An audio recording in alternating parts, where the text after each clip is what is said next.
just getting my bobbin wound, ready for my samples, and I'm just gonna go ahead and 1, 2, 3, and 4, and then through my needle.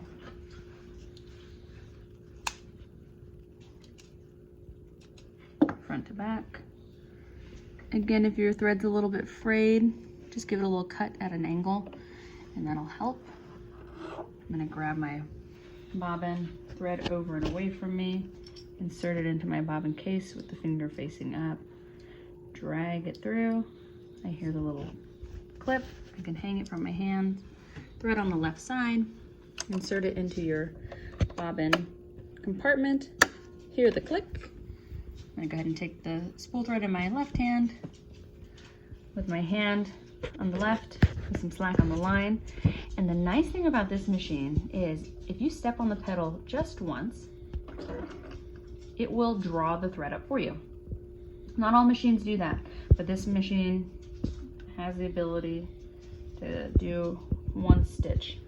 So if you have that on your machine, it's kind of a nice little helpful trick. Something else that this machine has is it has a thread cutter on the left side. So you'll see that I'll come to the left and I'll cut the threads easily on the left there. So come across and just kind of cut those. Once I'm ready, I'm just gonna go ahead and push those threads to the back of the machine and I'm ready to sew. Okay, so what you're gonna do for your first sample is you're simply going to do a straight regular stitch or a permanent stitch using whatever your straight stitch, button is or whatever settings you have on your machine. You're then going to do a basted stitch with a similar setting, and then you're going to do a zigzag stitch. Now my home machine is digitized. It's an old digital model, but I do have the ability to hit a button and it changes the type of stitch, or I could come to my stitch length and my stitch width knobs and I can adjust those manually. So what I'm going to do for my regular straight stitch, I'm going to just make sure that my stitch length is anywhere from a 2.5 to a 3. And if I want to adjust that, I just have to turn my dial. And so I'm going to leave it around 2.5. And then I'm going to make sure that my width is at nothing, because I'm not doing any type of side to side motion like you do for a zigzag. I just am going to go front to back. Then I'm ready to kind of get onto the machine. So I have here a 6x6 piece of fabric. That's what I want you to use for your samples. And I'm going to put 3 stitches on this sample. So just kind of spread them out evenly. I'll put one here, one in the middle, and one on the side. So what you can do when you're doing this first sample is you can use anything on the sewing machine to help you create a straight line. So these are stitching guides here. So they're little like cuts in the metal of the throat plate, and they're there to help you make a straight line. Because I'm only putting 3 stitches on here, instead of using one of these guides, I'm just going to use the edge of the actual throat plate. If you want to, you could even use like the edge of the machine. Whatever you need to do to get yourself a nice straight line. So what I'm going to do is I'm going to start by placing my fabric not at the very edge of the foot, but kind of back on the foot a little. So I would say about 1/2 inch back. Okay, so I've got my presser foot lifted up now, and I'm going to slide my fabric under the machine. And again, I'm going to put my foot about 1/2 inch onto the material. I'm going to go ahead and lower my presser foot now. And so then you'll see that now it's putting weight on my machine. One thing that I want to check is I want to go to the right side of the machine and I want to look at my feed dog switch. So here is my power button. This is what powers it on and off.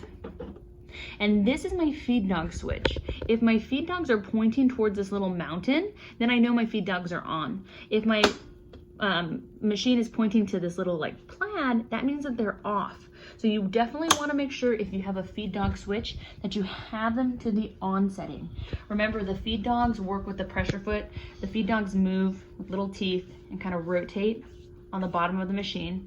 And with the help of a presser foot, when these rotate, it pushes the fabric, kind of like I did in my hands. It pushes the fabric out. So you want to make sure that your feed dogs are on. So with my fabric about 1/2 inch underneath the foot, my machine is ready to go. I'm ready to do my regular stitch.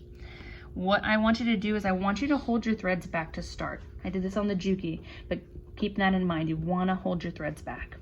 And what you're going to do is you're going to go ahead and start stitching. And once you stitch a stitch or two, you can go ahead and let go of those threads. But keep a hand on the back and on the front of your fabric. And you're just, again, trying to line it up to something on the machine to create a straight stitch.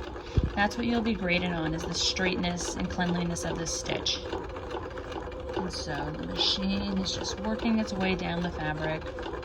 And similar to the top of the fabric, you don't want to go to the very, very, very edge with this. So go about 1/2 inch to the end, and then you can go ahead and stop. Now before you lift your presser foot up to pull your fabric out, you have to make sure that the take-up lever is back at the top.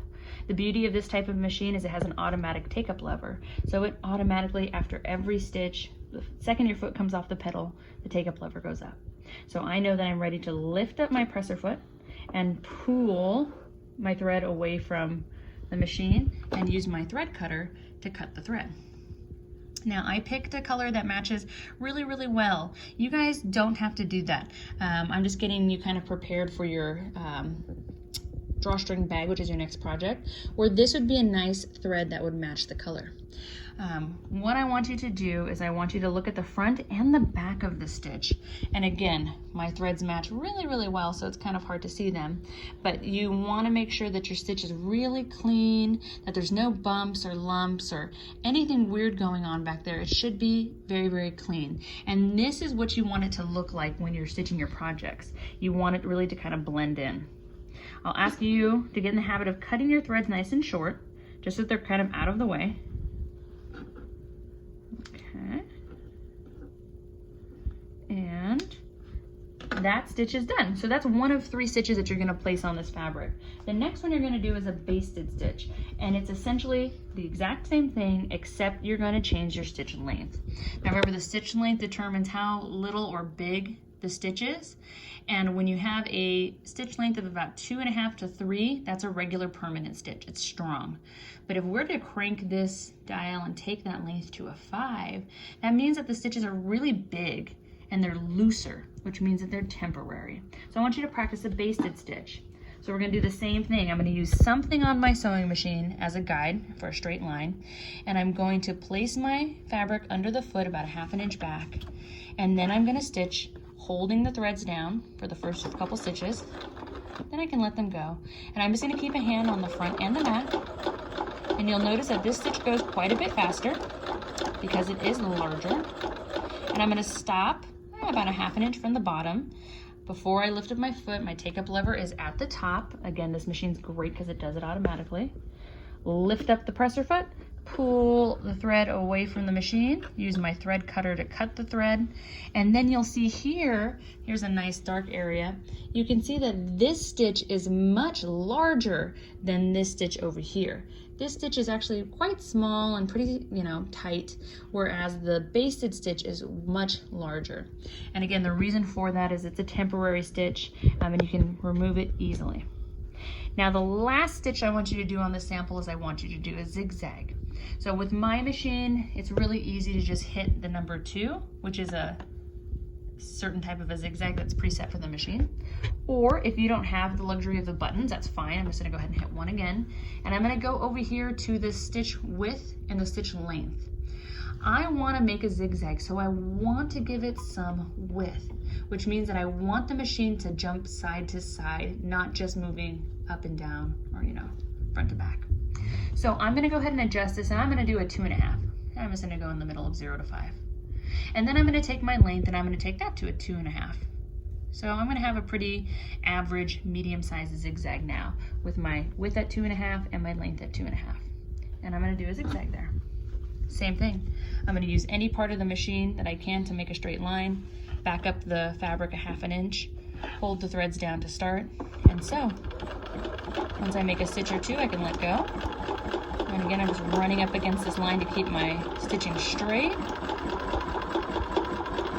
Sewing till about 1/2 inch from the end, stopping, letting the machine take the take-up lever up, lifting the presser foot from the back, coming and using the thread cutter to cut my threads. And now you'll see that I have this nice, beautiful zigzag stitch that runs along the fabric. Now again, this one would be great for working with knits or using it as a seam finish. So you can kind of see the 3 different stitches there. This thread works well. It blends in really, really nicely. You can see that the back of my zigzag is just as clean as my front, as well as my basted and my regular stitch. So again, these are the 3 that you're gonna do. Please, when you go to upload these, take a picture of the front of the fabric and the back of the fabric.